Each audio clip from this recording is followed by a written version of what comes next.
Desejo saudar os amados irmãos e todos os nossos ouvintes e aqueles também que nos veem pela televisão, pelo YouTube, onde estiverem, em vossas casas, Deus possa vos abençoar. Neste dia, gostaríamos de nos debruçarmos sobre algumas passagens da Palavra de Deus, mas antes gostaria de orar convosco. Senhor, queremos te agradecer este momento, queremos te agradecer a oportunidade que nos dás, Senhor, de mais uma vez podermos escutar a tua palavra.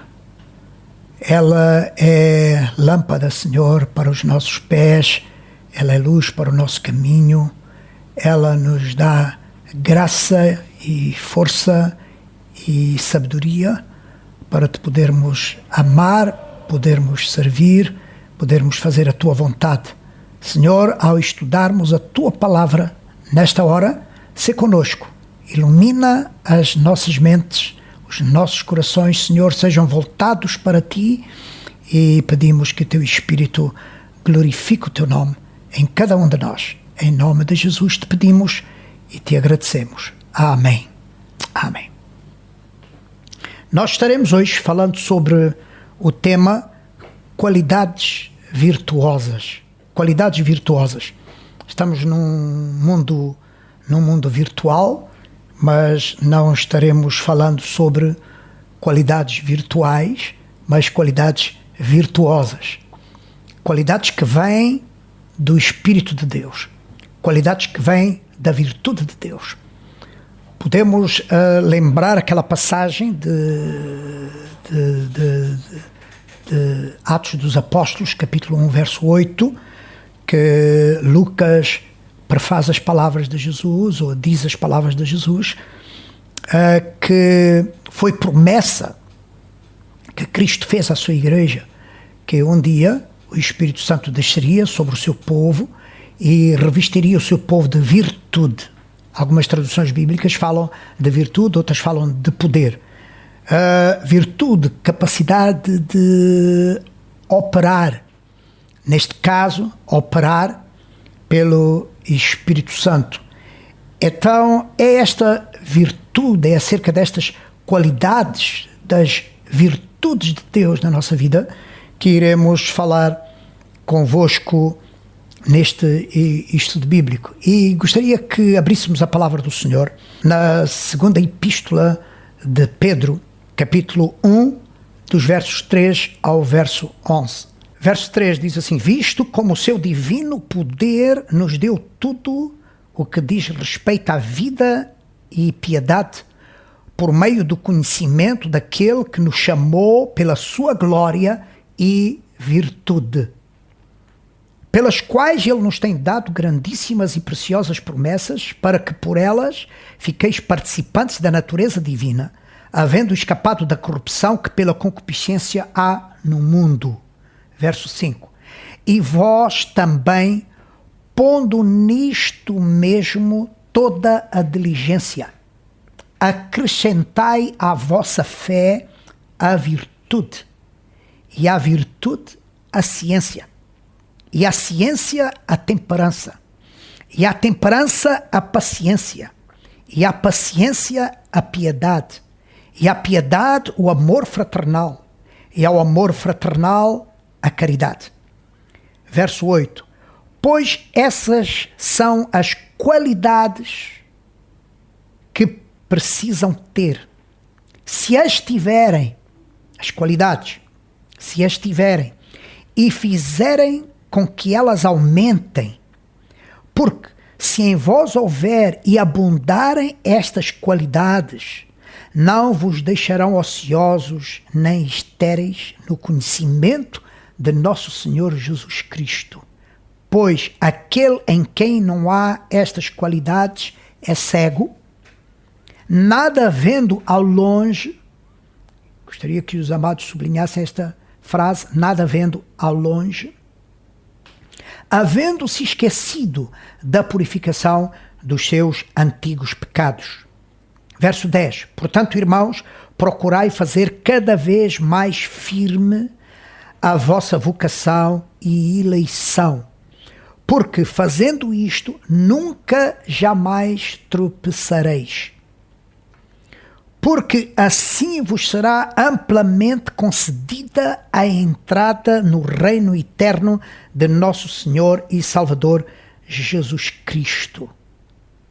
Esta é uma palavra, amados, maravilhosa, em que Pedro, nestes poucos versículos, ele engloba uma série de questões de extrema importância ligadas à nossa salvação, ligadas à virtude de Deus na nossa vida, à manifestação do Espírito Santo na nossa vida e ao fruto que nós devemos dar na nossa fé. Convictos da salvação é o primeiro ponto que eu gostaria de abordar aqui. Perceber a mente de Pedro. Um homem simples, pescador, mas agora convicto, neste momento em que ele está escrevendo esta epístola, já é um homem convicto. Nós sabemos um pouco da história de Pedro, não é? Dos seus altos e baixos, das suas afirmações, por vezes repreensíveis até, mas agora é um homem convicto da verdade de Jesus, da verdade de Cristo. Foram quebrados os mitos, foram quebrados dogmas na sua vida e na sua conduta. Sabemos que Pedro, ele tinha uma das suas convicções, era a questão da circuncisão e outros princípios de fé judaica, da lei judaica, que ele dificilmente ele se desprendeu e foi repreendido várias vezes, mas por Paulo, uma vez, a Bíblia menciona isso. Mas ele agora está convicto. Esses dogmas foram já vencidos na sua vida. Tradições nocivas ao Evangelho foram despidas de Pedro, como a circuncisão, a superioridade judaica nos planos da salvação. Já se tinham passado 30 anos da afirmação de Atos 4:13. Atos 4:13 dizia que foi dito acerca dos apóstolos que eles eram homens iletrados e incultos. Foi dito isso a Pedro, e palavras ditas a Pedro e a João. Já se tinham passado cerca de 30 anos destas palavras. Agora Pedro está vivendo numa outra dispensação do Espírito Santo, numa outra dispensação do entendimento das coisas de Deus, quando ele escreve estas palavras na sua epístola. Pedro tinha aprendido muito desde dessa data. Podemos dizer que ele se converteu. Lembram-se das palavras de Jesus em Lucas capítulo 22 e verso 32, quando disse a Pedro: quando te converteres. Pedro, acreditamos pela forma como ele escreve, acreditamos que neste momento Pedro já está convertido, e isso é muito importante nós percebermos mesmo essas palavras de Jesus a Pedro, e agora como Pedro escreve acerca da própria conversão, acerca da salvação. Era agora um Pedro convertido. Mas ele teve uma revelação genuína sobre a salvação e os benefícios que advêm para o crente. É esta revelação que agora Pedro tem. Salvação, e ele aqui nesta epístola, neste capítulo e estes versículos que nós lemos, ele está dizendo, por outras palavras, ele está dizendo que a salvação tem amigos. Existem amigos da salvação. Não estou falando de pessoas. Nós somos amigos da salvação. Nós amamos a salvação que nós temos. Nós valorizamos esta salvação que temos. Ele está a falar de outros amigos que têm uma ligação fraterna com a salvação, podemos dizer assim. Pedro mostra que a salvação não é solteira, não está sozinha, no sentido que não é um ato isolado de misericórdia, de compaixão e longanimidade de Deus, mas é um conjunto de graças, de virtudes e de bem-aventuranças.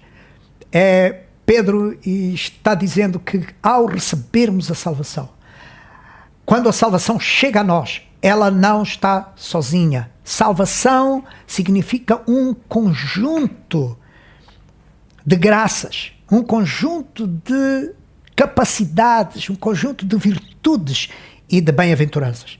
Por isso o escritor de Hebreus disse em Hebreus 6:9: mas de vós, ó amados, esperamos coisas melhores, coisas que acompanham a vossa salvação, coisas que acompanham a vossa salvação. Mais uma vez eu digo, a salvação não está sozinha. A salvação tem algo e coisas muito preciosas, que eu aqui chamarei de virtudes, muito preciosas que a acompanham e elas servem também para definir a nossa salvação, para nós percebermos se na verdade estamos salvos ou não. Estas virtudes que acompanham a salvação são um termômetro da nossa própria salvação. Elas existem em nós, elas estão em nós, elas se manifestam através de nós ou não. Voltemos a Pedro. Ele inicia o livro, esta segunda epístola, ele inicia elevando a salvação e falando acerca deste conjunto de virtudes que a acompanham. Vamos falar de algumas virtudes. Aqui mesmo no capítulo 1 e no verso 3. Desculpem, eu estou a falar da primeira epístola de Pedro.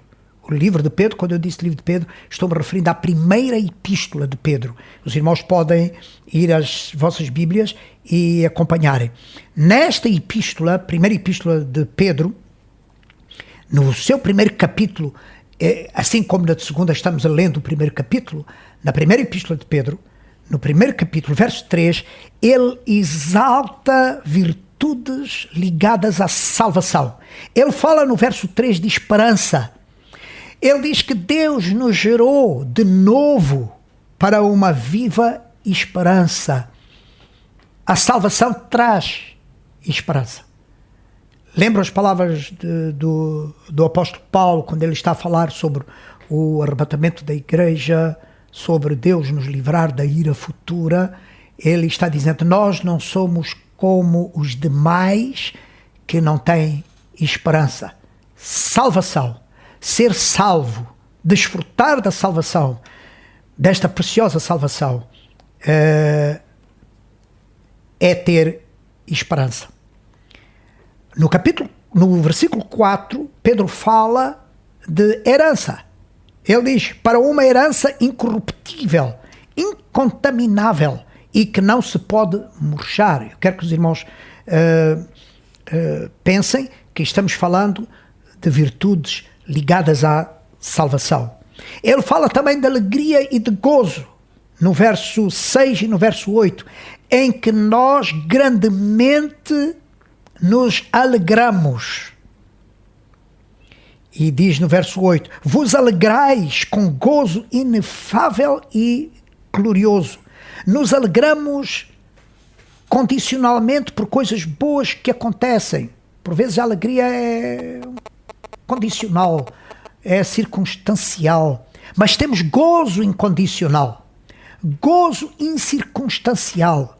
Em tudo e por tudo que nos acontece, nós podemos ter gozo.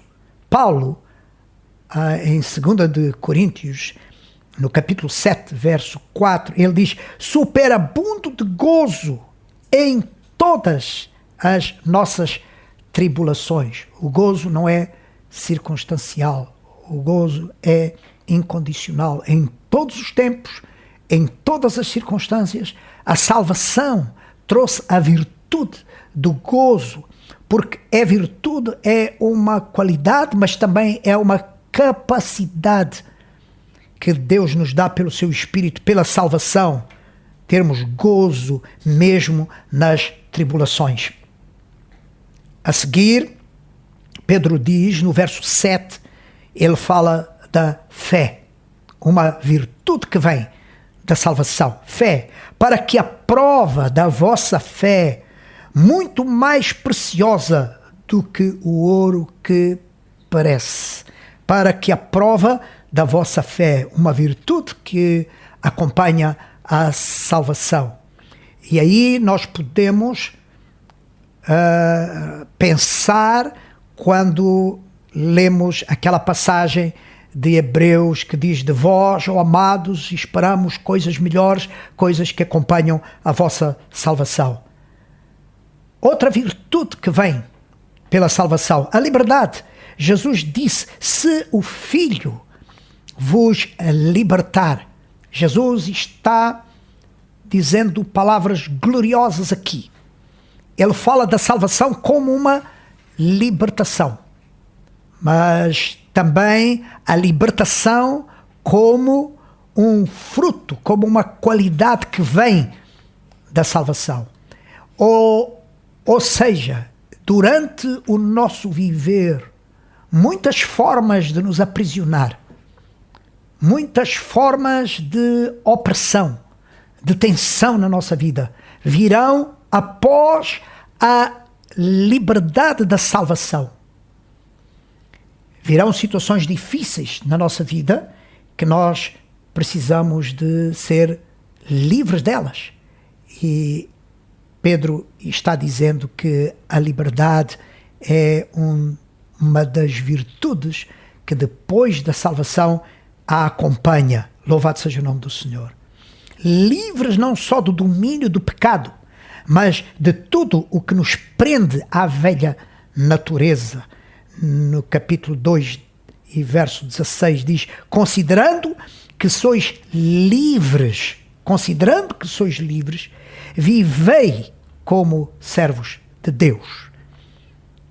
Virtudes também que Pedro aponta no capítulo 1 da sua segunda epístola, agora na segunda epístola, capítulo 1, verso 2, ele diz graça e paz. Eu repito, 2 de Pedro, capítulo 1, verso 2. Pedro, o mesmo Pedro, ele diz que graça e paz vos sejam multiplicadas pelo conhecimento de Deus e do Senhor Jesus Cristo. Graça e paz. Virtudes que acompanham a salvação.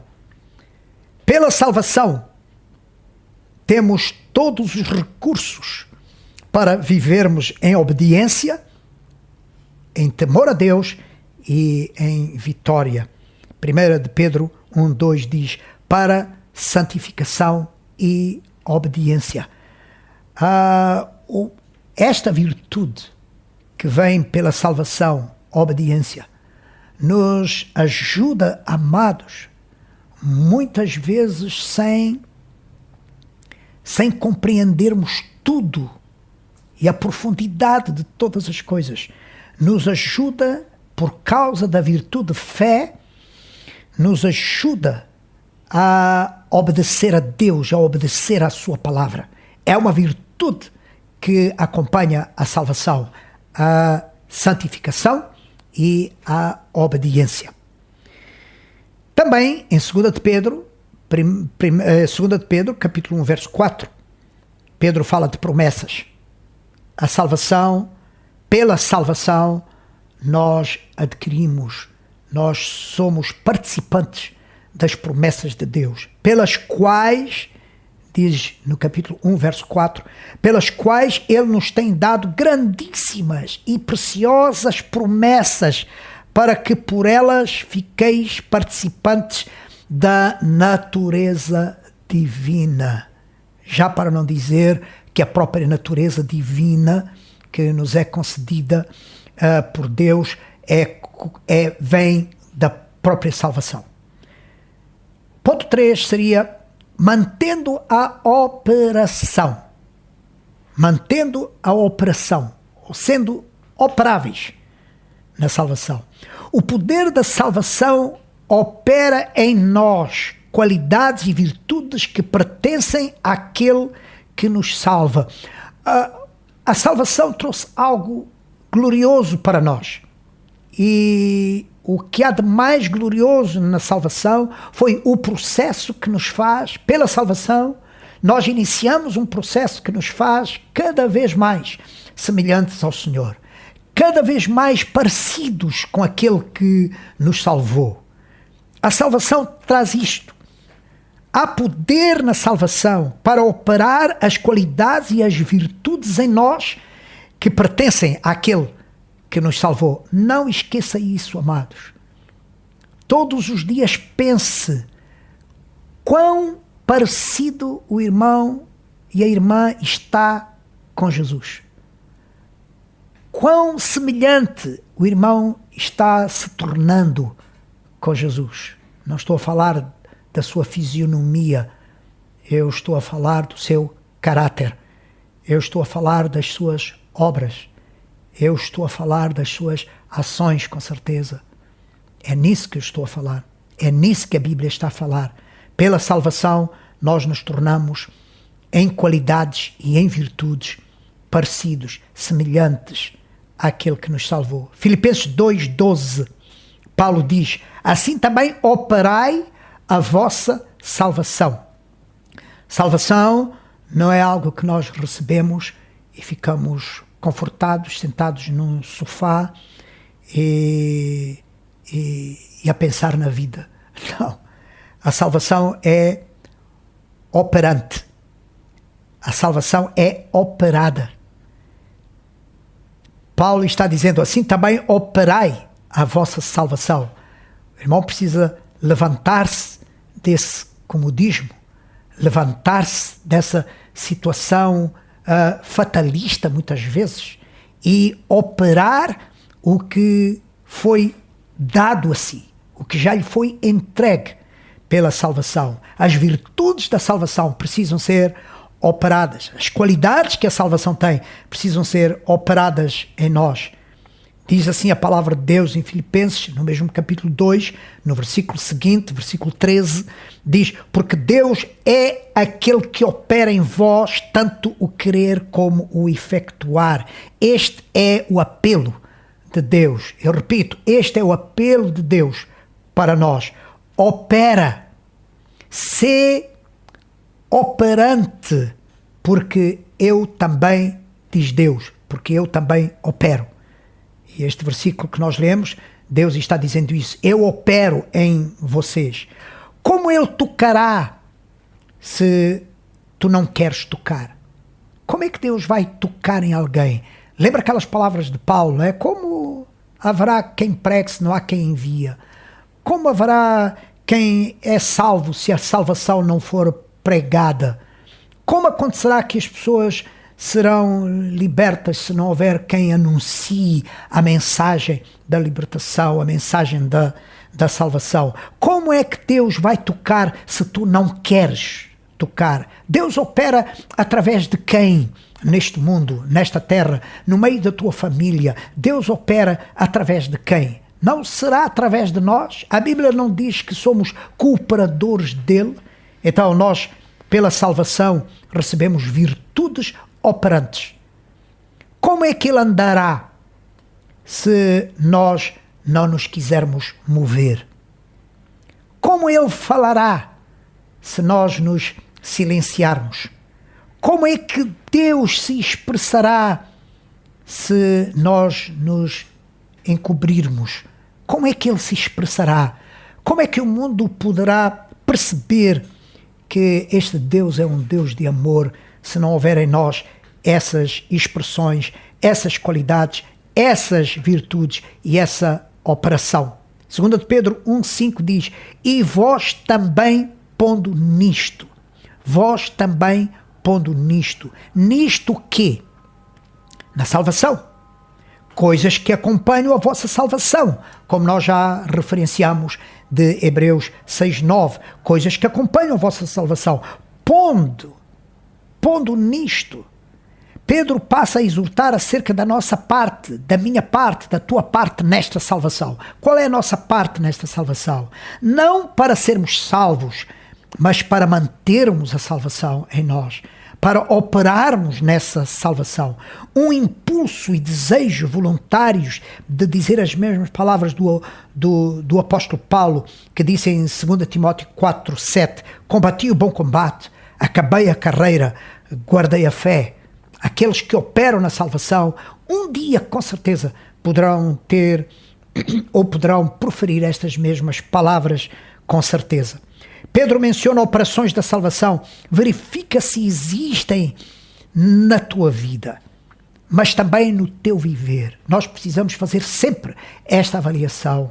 Se esta operacionalidade da salvação existe na minha vida, existe no meu viver. Paulo fala sobre o nosso sacrifício vivo, apresentado a Deus. Estas são qualidades desse sacrifício. Usando diligência.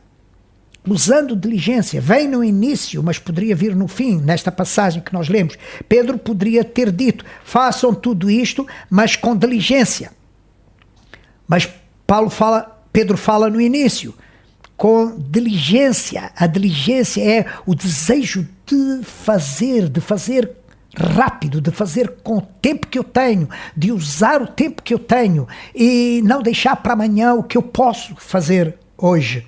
Com diligência. Façam tudo isto, mas façam com diligência. É o motor de arranque. Fazer com interesse, fazer com dedicação, fazer com esforço. Por isso vem a palavra acrescentai. Coloquem por cima do que vocês já têm, coloquem isso por cima. O quê? Fé, que é convicção. Virtude, que é eficiência. Ciência, que é conhecimento, racionalidade e sabedoria. São palavras do apóstolo Pedro. Temperança, que é moderação, domínio próprio. Paciência, que é calma e perseverança. Piedade, estar bem com Deus, mas ter também compaixão. Amor fraternal, amizade, afeição. Está em Filipenses 2:1 e 1 Pedro 2:2. Caridade, aqui caridade, muitos interpretam por amor, mas caridade é um amor prático, é um amor que faz obras. Então, nós temos fé, Pedro está falando sobre fé, virtude, ciência, temperança, paciência, piedade, amor fraternal e caridade. Estou terminando. Ter e aumentar, palavras de Pedro, no versículo 8. Pois essas são as qualidades que precisam ter. São qualidades que nós precisamos ter. Se as tivermos e fizermos com que elas aumentem, não vos deixarão ociosos nem estéreis no conhecimento de nosso Senhor Jesus Cristo. Jesus disse, quem está em mim produz fruto. Está em mim e eu em vós, e vocês produzirão fruto. Pedro está falando algo que é tão sério. Se elas estiverem em vocês, estas virtudes estiverem em vós, mas não só, se elas aumentarem, não vos deixarão ociosos, não ficarão sem fazer nada. Algo aparecerá da parte de Deus para nós operarmos, para nós fazermos. Isto é maravilhoso.